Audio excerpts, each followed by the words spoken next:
Tariki 8 z'ukwezi kwa kabiri 2025 n'urubuga rw'imikino rwo kuri uyu wa gatandatu turabasoje tubifuriza weekend nziza, tubifuriza umunsi mwiza ndetse n'igitondo cyiza. Nitwa Ruvuyanga Nkuru Nziza Emmanuel.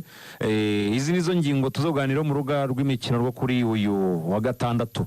Turaganira kuri shampiyona y'ikiciro cya mbere hano mu Rwanda, imikino yo kwishyura phase retour nkuko dukunda kubyita mu rurimi rw'igifaransa, iza gutangira ku mugaragaro muri weekend nubwo hakinwe umukino umwe wahuje ikipe ya Gorilla n'ikipe ya Vision ku munsi wo kuwa kane, ariko igiye kureba kubera Magara Rendez-vous cyangwa se imikino ikomeye myinshi iri muri iyi weekend duhereye saa 12 z'uyu munsi, yewe no ku munsi w'ejo ku cyumweru ku isaha y'isa 9, ariko kandi akaba n'indi mikino ikomeye igomba kuba muri iyi weekend hirya no hino. Rero ku bibuga tukaza kubiganira byose muri rusange.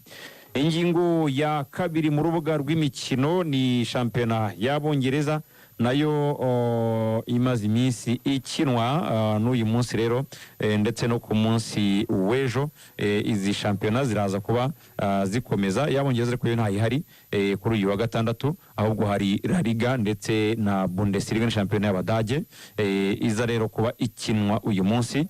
Ahubwo mu Bongereza bo ni FA Cup cyangwa se igikombe cya FA Cup, yewe cyaraye gikomeje muri rusange. Tuza kurebera hamwe rero iby'iyi FA Cup, tukabiganira byose uko byakabaye mu rugo rw'imikino. Murabiziho kwa gatandatu kandi tugira nabo dutumira nabo bafite impano zitandukanye, nabo bakaza kutuganiriza tugatebya tukaganira tukishima muri rusange.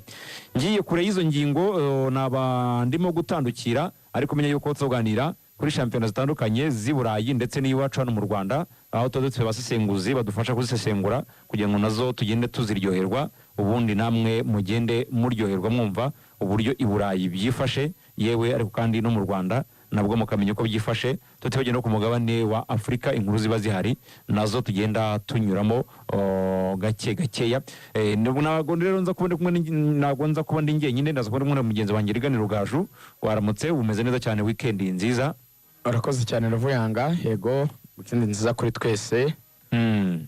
Nizere ko n'abanyarwanda badukurikiye ndetse n'abandi bashobora kumva ikinyarwanda bameze neza. Twese rero nizere ko weekend yacu iri kugenda neza. Hari n'abantu babyutse ubwo bitameze neza, pole kabisa, mwihangane mukomere, turi ku isi nuko biba biteye. Ejo umeze neza, uyu munsi bikanga, ariko turabifuriza koroherwa. Abarwaye, abagize ibyago, turabifuriza kwihangana mugakomera. Hanyuma namwe abishimye mwishime, nabyo ni byiza. Arani Ruberwa, waramutse? Waramutse neza cyane Ruvuyanga. Meze neza? Meze neza nta kibazo. The strong life.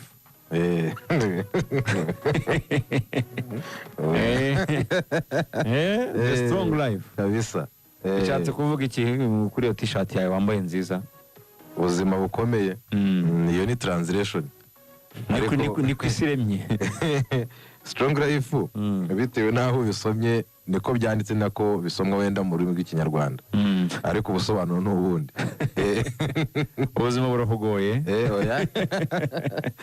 Urumva ubuzima burakomeye, ariko ivuze ngo strong life wenda ubusobanuye uti ubuzima bukomere, bugira imbaraga. Bugira imbaraga. Byatewe n'uburyo ushaka kubisobanura cyane, cyangwa uburyo ushaka kubiyumva. Umeze neza rero? Umeze neza nta kibazo. Umeze ute wowe? Ebana meze neza. Nabonye rwose urugo rushya muri hafi kurutaha. Ubwo ujya ngo nitwawutashye, ahubwo wenda nuko hasigaye ibifatika bikomeye, ko buriyo byagiye hanze kuriya buryo buri ofisiye nekeza ko biba byabaye. si KFM rwose nabonye igiye kuri Koroza Kigali. SKFM yego. Nabonye ari sawa cyane rwose. Ubwo ni radio nshyagiye gukoraho umuvandimwe Alani ngo biteye bite. ntawe ujya uvuga ibintu bya nyir'urugo ahari hariya ni iwawe ndi umwana mu rugo tubongeho gatoya ngo barahera yahoze nsogongeza ngo barahera kuri Madrid na City ngo ibindi ntibimuri ariko ibya commentary nibyo yahise amenya zandani nanyuremo gakeya tumenye ibyari by'ubundi twambuke wenda ubwo mu ncamake mbere na mbere wenda nihereyeho umwaka ushize nanjye kuvuga ngo umwaka ushize w'imikino ariko nyine ni same story ariko umwaka ushize nari umukozi wa Flash FM nyuma y'imyaka 3 tuza kuba tubona undi muyoboro w'ubuzima by'umwihariko mu buryo bw'umwuga ubwo mitanerekeza kuri SKFM ni radio nshya ubwo officially izatangira ku munsi wo kuwa mbere itariki 8 ubwo nibwo abantu batangiye kumenya nyine gahunda zose uko ziba zimeze ariko buriya kuwa mbere nibwo ibintu byose bizaba bitangira radio icanye ni radio ya Mr. Sam Karenzi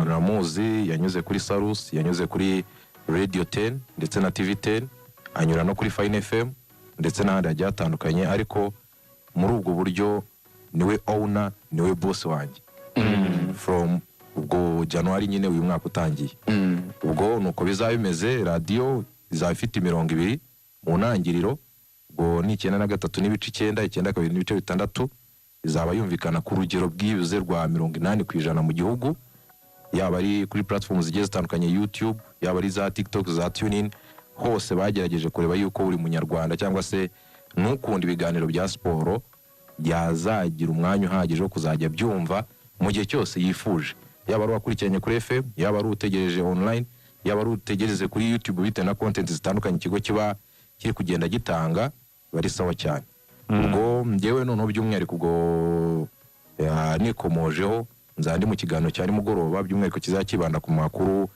yo ku mugabane Burayi by'umwihariko mu mupira w'amaguru ubwo ni European football nyine nzaba ndi kumwe na Cedro Keza Nepo mu bicu ndetse na Emeni Ibiza ubwo hari n'ikiganiro cya kumanywa kizaba kirimo Sam Karenzi harimo Kazum Clever legend cyane rwose turamwemera yiteretse ariko na Karenzi harimo Ricard harimo na Emeni Ibizi ubwo n'abandi benshi wenda bazagenda binjiramo nyuma ubwo kuko n'abayobozi batubwiye yuko natwe ubwacu nubwo turi muri famille ariko hari n'andi makuru natwe ubwacu agomba kutubera agaseke cyane ubwo muri showbiz hazaba harimo abarimo MC Nario Bianca ndetse ni team ngari kuko bazaba bafite of course no mu DJ uzajya ubafasha ubwo no mu gitondo harimo ikiganiro cya politiki ubwo wenda sindi bivuge byose byinshi kuko sige nyirizina ariko wenda niyo shusho ngari wenda